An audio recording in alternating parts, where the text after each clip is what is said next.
2, 1. Hi, this is Farrell David, and I'm going to show you how to place the leads for an EKG, a 12-lead EKG.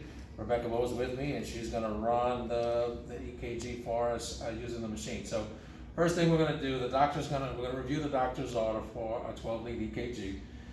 We're going to inform the patient that what we're doing is we're getting a tracing of his heart for the doctor to see what's causing his issues. This should not be painful. You want to check the patient's chest to make sure that he's not too hairy, that the stickers that you're going to use today will actually make contact with the skin. So what I also need to do is prep the skin on the chest prior to actually putting the leads on. So what I'm going to do is wash my hands, put my gloves on, and I'll grab some alcohol wipes, and I'll denature the area, and I'm going to put these pads on.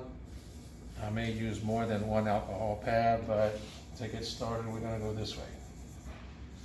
Okay.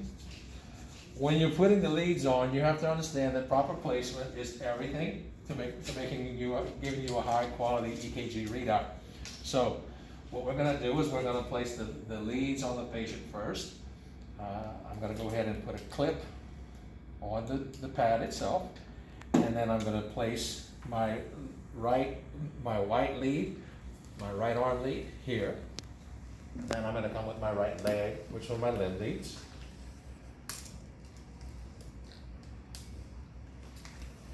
I'm going to put it here. So left arm, left leg, right arm, right leg. Okay. This is going to be the left arm. This is the right arm, sorry. Mama didn't teach me right from left when I was growing up. I learned that on my own. Okay. Now we're going to go with the V-leads. The V-leads are very important. So as I put it on, I'm going to go ahead and tell you what the landmark is.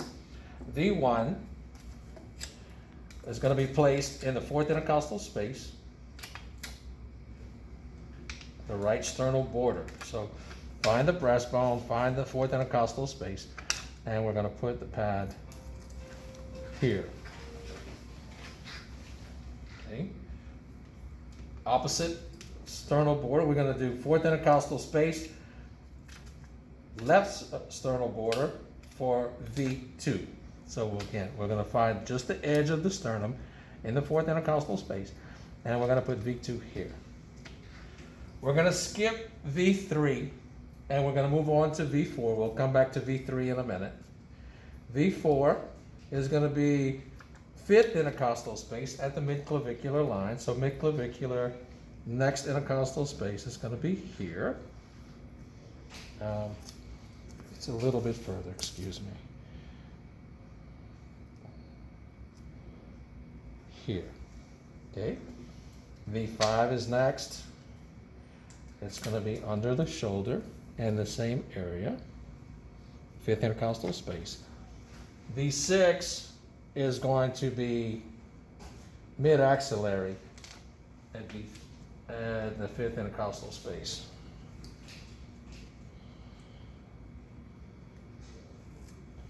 And that's going to be placed here. Now that we have all of the others, we're going to come back to V3, and we're going to place V3 midway between V2 and V4. And that's going to go here. Now Rebecca's going to take you through the process of running the machine to do 12 lead. Okay, once all your leads are in place, you're going to hit the soft key here for patient data. You're going to make sure you set it on a new patient. Scan the ID. You're going to take this and just scan your patient's ID. If you can't scan the ID, you can type in the information as well. Once all your patient's information is entered, you're going to hit the ECG button. Once this red light turns to green, indicating that it's going to give you a good view, you'll hit your ECG button. It's going to print out, and then you'll be all done.